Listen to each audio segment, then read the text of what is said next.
there's a lot of people out here that actually don't know what prop accounts are. So maybe why don't we jump into real quick before you go into like that the specifics of what because a lot of people think it's fake money, it's not real, and there's those that don't even know what a prop account is. So basically what a prop account is, they act as your broker and your backer.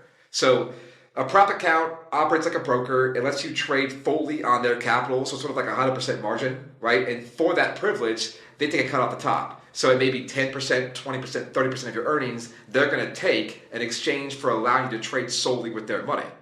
But obviously everybody wants to do that, but they can't just let any average Joe off the street trade their money and just lose all of it, right? They're out of business. So you have to have a way of actually qualifying who's competent and who isn't. So it's called a sim test or an evaluation or an eval, where you basically pay them real money to trade fake money to prove competency. So maybe like, let's say for example, with a typical 50K prop account, you got to make 2,000-3,000 without losing, 2,000-3,000 range within X amount of time, and you pass the test. So do that and you're in.